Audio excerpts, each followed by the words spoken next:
945 here, coming back with another video today. This video is my top 20 favorite movies. I thought this is just pretty standard list that I thought would be really kind of fun to do next. So at number 20 is Toy Story 3. Now I love Pixar and I love the Toy Story franchise. But this movie in particular, I've always really loved, and it always has that special feeling whenever I watch it. It's just a great movie. It has so much emotion to it, and actually a lot of funny moments. It's just a great movie in general. At number 19 is Lord of the Rings: The Fellowship of the Ring. Now, all three Lord of the Rings films will appear on this list because this is not something that I have talked about on this channel before, but I absolutely love Lord of the Rings. In fact, pretty soon I'll have a big comprehensive review over the Hobbit books, Lord of the Rings books, the Hobbit films, and the Lord of the Rings films. So look forward to that video. But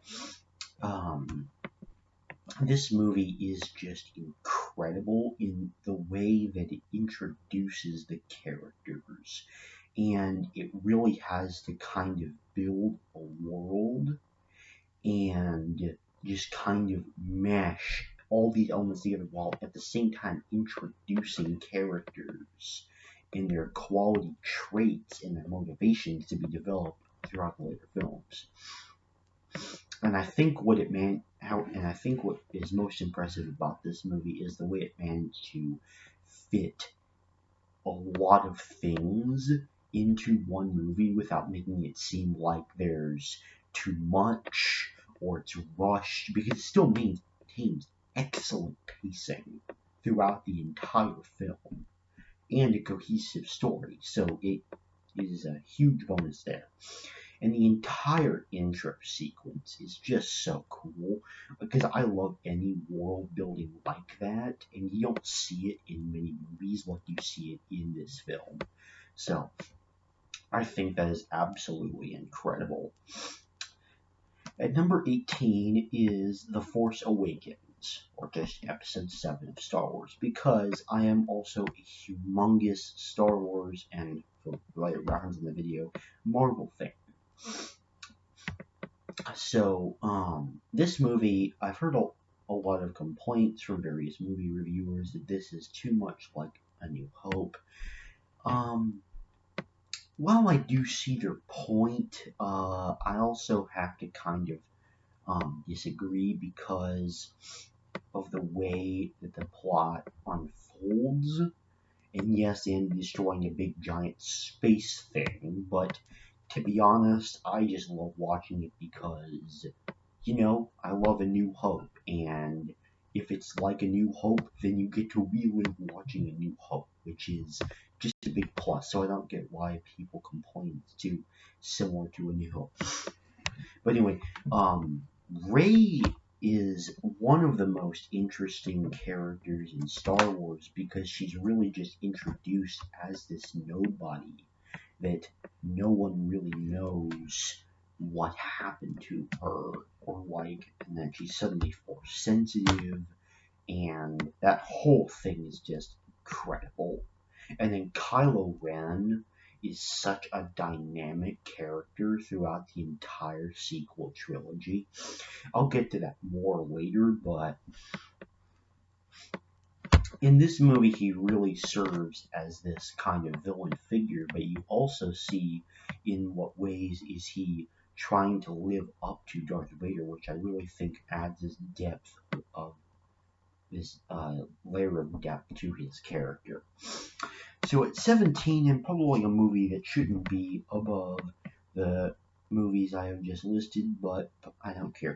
Pirates of the Caribbean: Curse of the Black Pearl. Now, I have not seen any other Pirates of the Caribbean movies. This is the only one I watch because I just love it.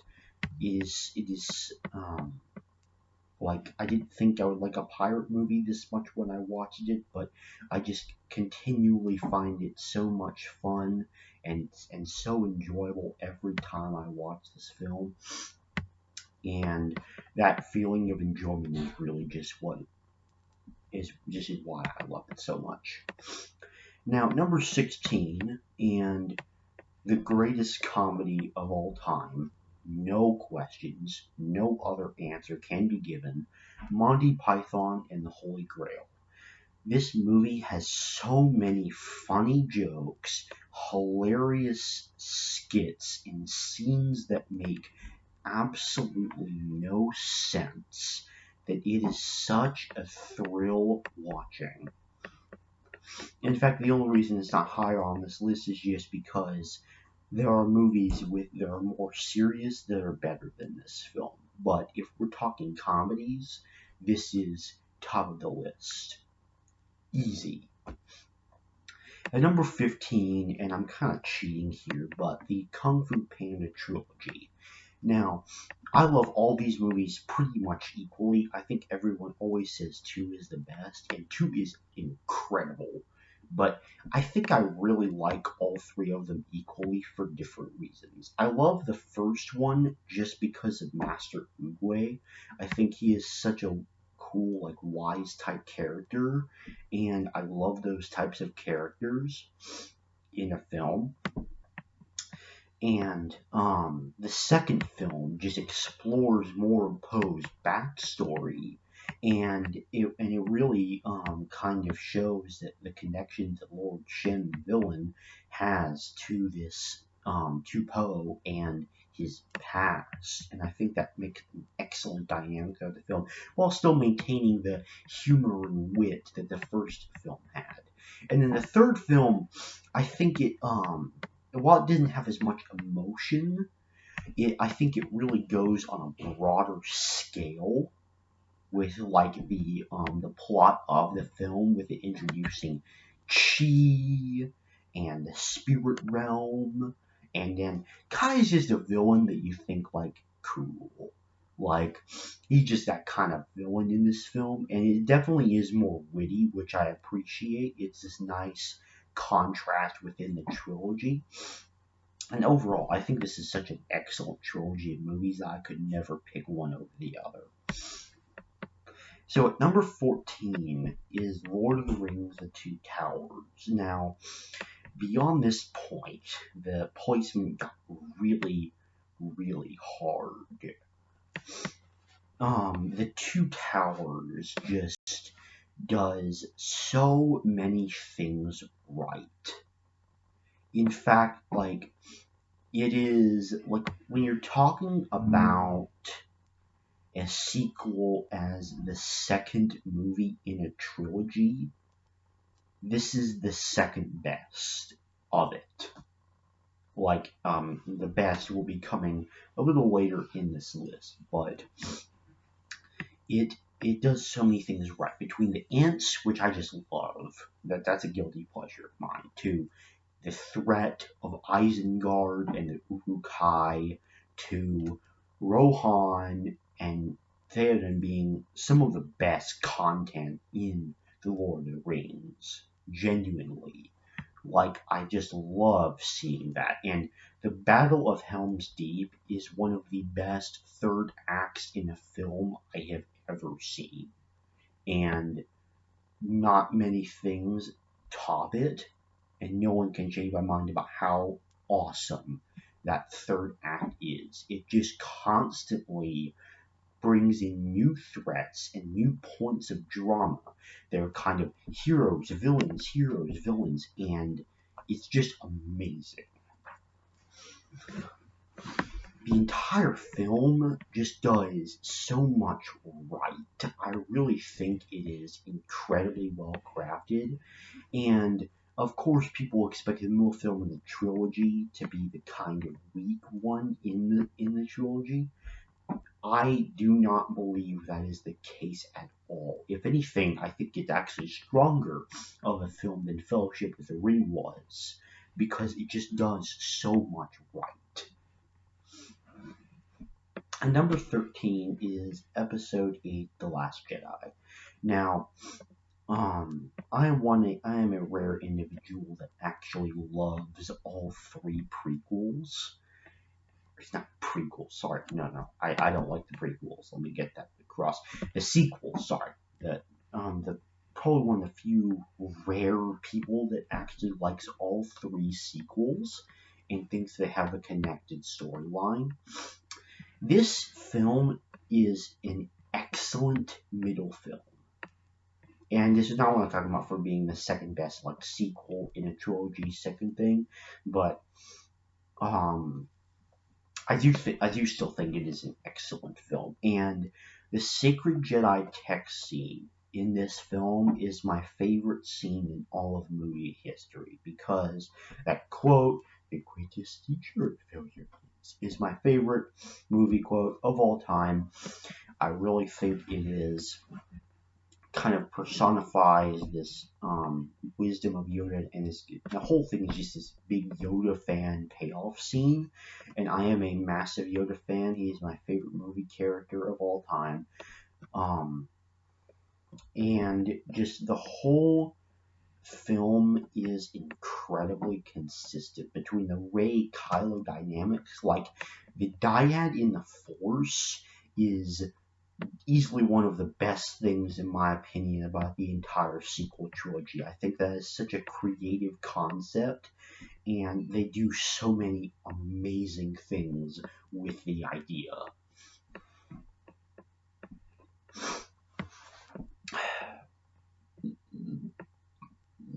So, and also, like, Snoke is incredibly ominous in this film, and I love it.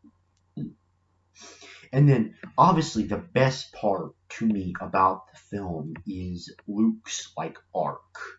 Now, people who say that like it's really bad because like he's not this Jedi who slaughtered who came in and wiped out the whole First Order, like they're idiots. Like Luke actually says this in the film. He's like, "What, you think I'm just gonna walk out with a laser sword and face down the whole First Order?"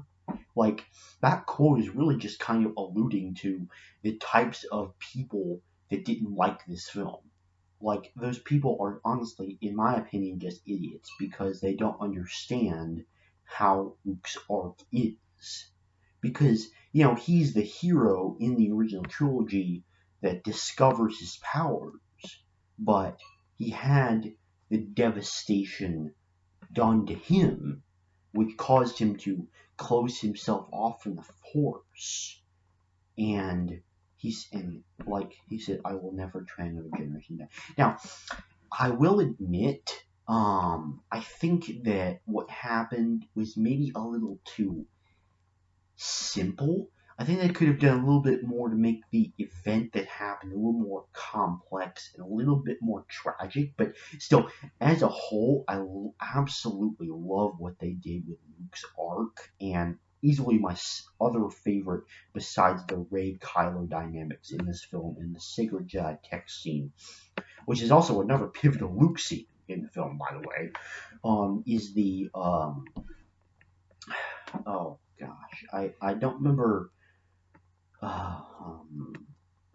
Oh yeah, Peace and Purpose. That's what it's called. Like, um, that moment when you just hear Binary Sunset is to me like the ultimate payoff to Luke's entire arc across Star Wars. So I think that that whole ordeal is excellently done. At number 12, and my favorite animated film of all time, is Spider-Man Into the Spider-Verse. Now, originally this used to be The Lion King, but after seeing this movie, like nothing, in my opinion, could top it in terms of animated films. For one thing, like I've always loved the Miles Morales Spider-Man much more than the Peter Parker Spider-Man. That's just my personal opinion, but I really think they did such a good job with, for one thing, making the characters combine together so well. Like they have such great chemistry with each other. And if I had to pick my favorite of these characters, I would have to go with the guilty pleasure Spider Ham, just because the amount of cartoon references he makes I think are hilarious. And honestly, the animation is the best I have ever seen. No other animated movie I have ever seen even comes close to topping the animation, how good the animation is in this film. And it truly feels like I'm watching a comic, which is another big accomplishment of this film, because it has these like bits of comic book text appear throughout the place, and I think that whole thing is just incredible. I love it. And then that moment where Miles really gets a hold of his powers is just really inspirational. And that whole scene is just amazing. And I love it to pieces. At number 11 is The Avengers. Now, this is just, I love it because it's a classic superhero movie. And it did what a lot of films could not. It mastered the team up mechanic right. It took all of these different characters and that seemed like it had no chemistry whatsoever, and like this thing that should not work, but it does. Everything in this film meshes so well, and the action and the thrill of Chitauri is amazing, and Puny God is definitely my favorite moment in this film because it is great. And the whole film is just enjoyable from start to finish, especially with Samuel L. Jackson as Nick Fury. And kicking off our top 10, and this was the film that I referred to earlier when I was talking about The Two Towers as the best sequel when considered as the second film in the trilogy, is number 10 is episode 5, The Empire Strikes Back. Now, originally I used to have this film a lot higher, but I've seen a lot of films in that time that I still absolutely love this film, don't get me wrong, but just other movies have taken its place in previous years. So this film is incredible for the way that it managed to strongly continue what A New Hope had done right. And what I mean by that is the thread of the Imperials, the music, with introduction of new themes such as the Imperial March, Yoda's theme, and the Han and Leia love theme. It just continues this strong, like, atmosphere of just great movie making. Especially because George Lucas let Irving Kershner direct it and Lawrence Kasdan write it, which I felt like led to a lot of amazing things that would not have happened if George Lucas had directed it himself.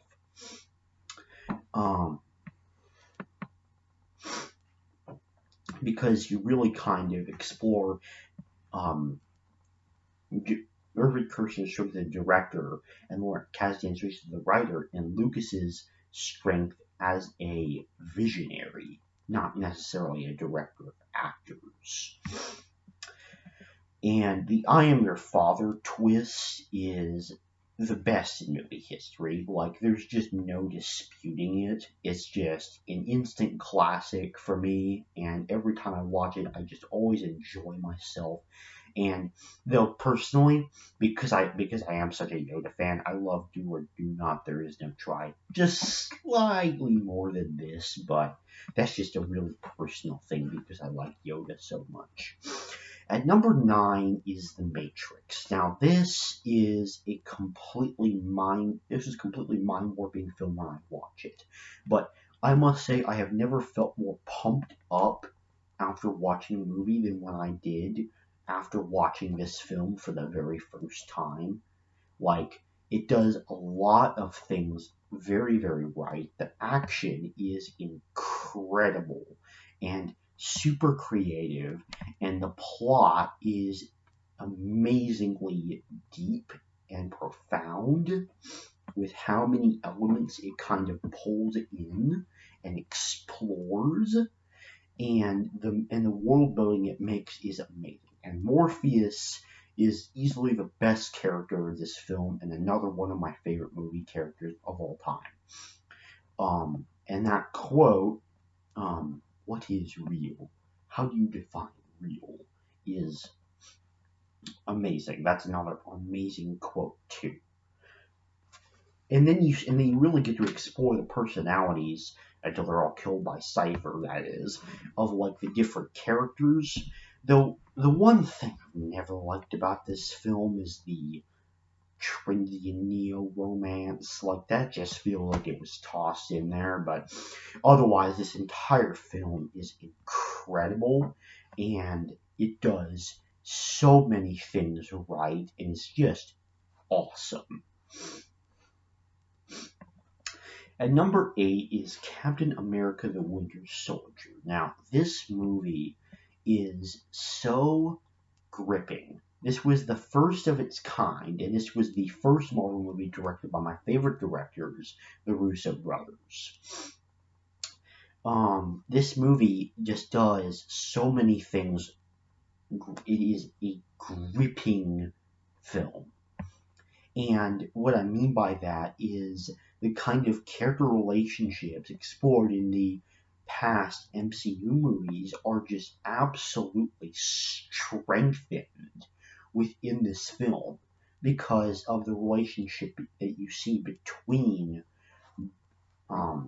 Bucky and Captain America. And I don't know, I just really think that is amazing. And Alexander Pierce is a personal favorite villain in the MCU of mine. I really think he does it excellent.